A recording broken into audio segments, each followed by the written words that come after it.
तो इस एपिसोड की स्टार्टिंग में हमें मिंग दियान को दिखाया जाता है, जो कि एल्डर यान से कहता है कि हमें ज़रूर ही होली स्वॉर्ड सेक्ट जाना है। ये जानकर एल्डर यान कहते हैं अच्छा ठीक है, अगर तुम नहीं मान रहे हो तो सुनो, होली स्वॉर्ड सेक्ट जाने का एक रास्ता है जो कि 7 साल में एक बार खुलता है, और बाई चांस तुम्हारा लक बहुत ज़्यादा अच्छा है क्योंकि यहाँ पर भाई 7 सालों में से 1 साल अभी ही होने वाली है। बट इसके लिए तुम्हें रैंक सूची में कम से कम 10वें लेवल तक आना होगा, जिसकी वजह से ही तुम यहाँ पर होली स्वॉर्ड सेक्ट का रास्ता ओपन कर सकते हो। यह जानकर जो यहाँ पर मिंग दियान होता है, वाह इतनी छोटी सी बात, कोई दिक्कत नहीं है। जबकि हमें जूटियान को दिखाया जाता है जो कि कहता है इस बच्चे का स्वभाव कुछ ज़्यादा ही एटीट्यूड वाला नहीं है। लिन फेंग कहता है नहीं नहीं, ये कुछ ज़्यादा ही स्मार्ट है, बहुत अच्छा भी है लड़का। जबकि हमें दिखाया जाता है एल्डर चेंग को, जो कि हंसते हुए कहते हैं इतना ज़्यादा साहस, इतनी जल्दी, क्या तुम्हें पता है कि रैंक लिस्ट में टॉप 10 में आने के लिए बहुत ज़्यादा मेहनत करनी ही होगी।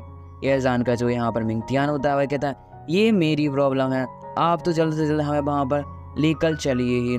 यह जानकर जो दोनों के दोनों होते हैं वह कहते हैं ठीक है, हम तुरंत ही निकलते हैं। जो यहाँ पर मिंग दियान होता है भाई लो फेंग का तुरंत ही हाथ पकड़ता है और कहता है चलो तो हम मेरे भाई के साथ भी चलेंगे ही। इसके बाद हमारा सीन यहाँ से कट हो जाता है। हमें दिखाया जाता है उसी जगह पर जहाँ पर अब इनका टेस्ट शुरू होने वाला है। कुछ डिसाइबल्स जो कि अपना टेस्ट दे रहे होते हैं, उनकी बेइज्जती पीछे वाले डिसाइबल्स कर रहे थे।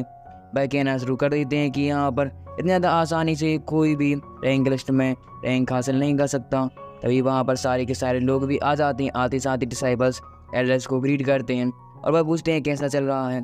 तो हम देखते हैं सारे के सारे डिसाइबल्स बताना शुरू कर देते हैं कि 15 साल पहले आज तक कोई भी सॉन किंग के अलावा होली स्वॉर्ड सेक्ट में कदम नहीं रख पा रहा है।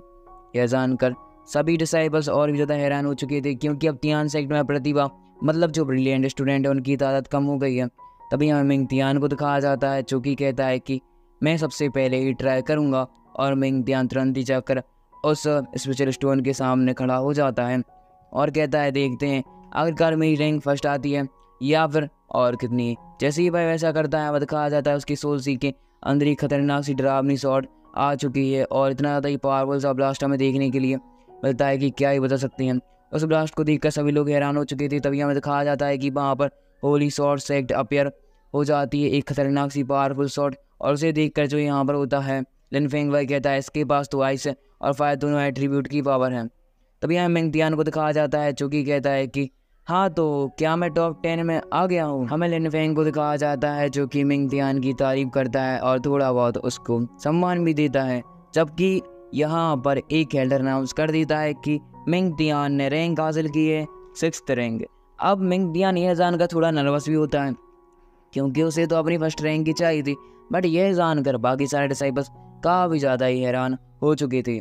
भाई कहते हैं ये तो भाई केवल 3 साल का है और इतना ज़्यादा ही पावरफुल कैसे ही हो गया। जबकि हम देखते हैं कुछ बंदे कहना शुरू कर देते हैं कि यह तो गॉड ऑफ सन है, जबकि दूसरा बंदा कहता है कि यह हमारे मालिक यानी सेक्ट मास्टर की नाजायज़ औलाद है क्या। अब यह जानकर वहाँ पर जो एक एल्डर होता है उसे गुस्सा आना शुरू हो जाता है, जो कि एल्डर चेंग थे, और वह उन सारे साइड डिसाइबल्स को डांट लगवाते हैं। ये क्या बोल दिया आप, इसमें कितनी सच्चाई है तो हमें आने वाले एपिसोड में ही पता चल जाएगी। जबकि हमें दिखाया जाता है जो यहाँ पर मिंग दियान था वह एल्डर चेंग और एल्डर यान के पास आता है। एल्डर चेंग तो अपने इतने ज़्यादा ही पावरफुल सेक्ट के बंदे जो कि 3 साल में होली स्वॉर्ड सेक्ट को भी अवोकन कर चुका है, उसे पावर काफ़ी ज़्यादा कुछ दिखाई दे रहे थे। कुछ डिसाइबल्स तो भाई वास्तव में उसकी काफ़ी ज़्यादा ही तारीफ करने में लगे हुए थे। जूटियान कहता है कि चलो हम भी तो आजमाते हैं यार। लिन फेंग कहता है अच्छा ठीक है। हम देखते हैं कि जो यहाँ पर एल्डर चेंग थे भाई मिंग दियान से कहना शुरू कर देते हैं कि एक बार बताओ क्या तुम्हारे पापा पहले से ही गॉड लेवल कर थे।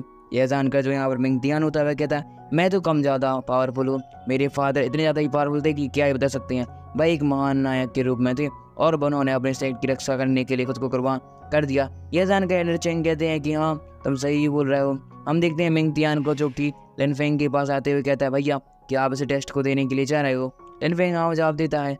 जबकि हम देखते हैं कि एल्डर चेंग जो कि कहते हैं कि अब लिन फेंग की बारी है, देखते हैं क्या आखिरकार लिन फेंग किस प्रकार अपनी रैंक को प्रदर्शित करता है। लिन फेंग उस स्पेशल स्टोन के सामने आकर खड़ा हो चुका था और भाई यहाँ पर आप जानते हैं कि लिन फेंग के पास बहुत सारे एट्रीब्यूट की पावर है, मार्स सोल भी भरी पड़ी है। तो भाई यहाँ पर अपनी फिनिक्स बर्ड की मार्स सोल की एनर्जी का यूज़ करता है। जैसे ही वहाँ पर उसकी फिनिक्स बर्ड प्रकट होती है उसे देखकर सबके ही फैर तरह ज़मीन खिसक चुकी थी। एल्डर चेंग तो काफ़ी ज़्यादा हैरान दिखाई दे रहे थे। लिन फेंग तुरंत ही आसपास की स्पेशल एनर्जी को कंटेन करते हुए अपनी जो यहाँ पर फिनिक्स बर्ड होती है उसे तीर मारता है फ्यूचर स्टोन पर, जिसकी देखकर आसपास के लोग और ज़्यादा हैरान हो जाते हैं, क्योंकि यहाँ पर जो उसकी फिनिक्स बर्ड थी वह गॉड लेवल पर थी और यह काफ़ी ज़्यादा प्राचीन है। साथ ही साथ इसको आसपास नहीं देखा जा सकता। और जो यहाँ पर एल्डरियान होते हैं वह कहते हैं ये तो और भी ज़्यादा बड़ा जीनियस निकला। हम देखते हैं जो यहाँ पर मिंगटियान होता है वह कहता है मुझसे भी ज़्यादा जीनियस, ऐसा नहीं हो सकता, मैं हूँ सबसे ज़्यादा पावरफुल। जो यहाँ पर एल्डरियान होते हैं वह आते हुए कहना शुरू कर देते हैं हाँ तुम ही सबसे ज़्यादा पावरफुल और जीनियस, क्योंकि यहाँ पर तुम्हारी एज कम होने के साथ साथ तुम ज़्यादा ही पावरफुल बन चुके हो, तुम गॉड ऑफ सन हो, तुम इसलिए चिंता करने की कोई ज़रूरत नहीं है। जबकि हमें लिन फेंग को दिखाया जाता है जो कि आते साथ ही मिंगटियान को मनाने का ट्राई कर रहा था।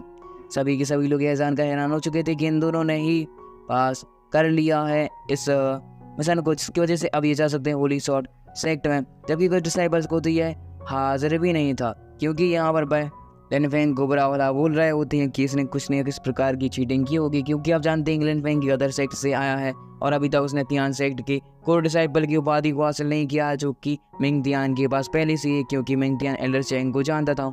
इसकी वजह से यहाँ पर सभी लोगों को जो लिन फेंग है वह काफ़ी ज़्यादा ही बेकार इंसान लग रहा था। यह जानकर जूटियान उनसे लड़ना शुरू कर देता है, पर जूटियान जैसे ही उन पर हमला करने वाला होता है कि लिन फेंग उसे रोकते हुए कहता है नहीं, ऐसी बात नहीं है, हमें लड़ना बिल्कुल भी नहीं, हम यहाँ पर किसी और काम से लिए आए हैं। यहाँ पर जो लिन फेंग होता है वह कहना शुरू कर देता है कि मैंने तो टेस्ट को बुक इन कर लिया है, क्या जो यहाँ पर जूटियान है वह मेरे साथ जा सकता है। यह जानकर एल्डर चेंग मना करते हैं, क्योंकि जूटियान को भी अब टेस्ट पास करना ही होगा। भाई कहते हैं जूटियान इस टेस्ट को पास तभी कर सकता है जब वह काफ़ी ज़्यादा ही पावरफुल हो, क्योंकि हमने देखा है कि जो एक स्पेशल बीस्ट था जो कि केवल 26 साल की उम्र में ही डिवाइन लेवल को क्रॉस कर चुका था, उसने ही केवल 10th लेवल को हासिल किया था। तो अगर यहाँ पर जूटियान को पास करना है तो उससे ज़्यादा केवल और स्ट्रॉन्ग होना ही होगा। ब्रिलियंट तो फिर मांगता ही है ये टेस्ट। जबकि हम देखते हैं जो जूटियान होता है वह तुरंत ही वहाँ पर पहुँचता है और अपने शरीर को बड़ा कर चुका था। यह देखकर बाकी सारे जो डिसाइबल्स होते हैं वह उस पर हंसना शुरू हो जाते हैं, क्योंकि यहाँ पर आप देख ही सकते हैं कि बिलारा जूटियान काफ़ी ज़्यादा ही पप्पू सा लग रहा है। पर जूटियान जैसे ही अपनी हैंड को स्टोन पर टच करता है कि हमारा सीन यहाँ से कट होकर और हमारा ये पार्ट भी यहाँ पर एंड हो जाता है। Thank you for watching and keep supporting. मिलते हैं नेक्स्ट वीडियो में, क्योंकि नेक्स्ट एपिसोड में हमें पता चलेगा कि आखिरकार जूटियान किस लेवल से क्रॉस करता है। आप लोगों को एक बात खटक रही होगी कि आखिरकार क्या पर लिन फेंग का लेवल नहीं बताया गया। हाँ सच में ही नहीं बताया गया, जो कि हमें नेक्स्ट एपिसोड में पता चल जाएगा कि आखिरकार उसने किस प्रकार की रैंक को हासिल किया हुआ है।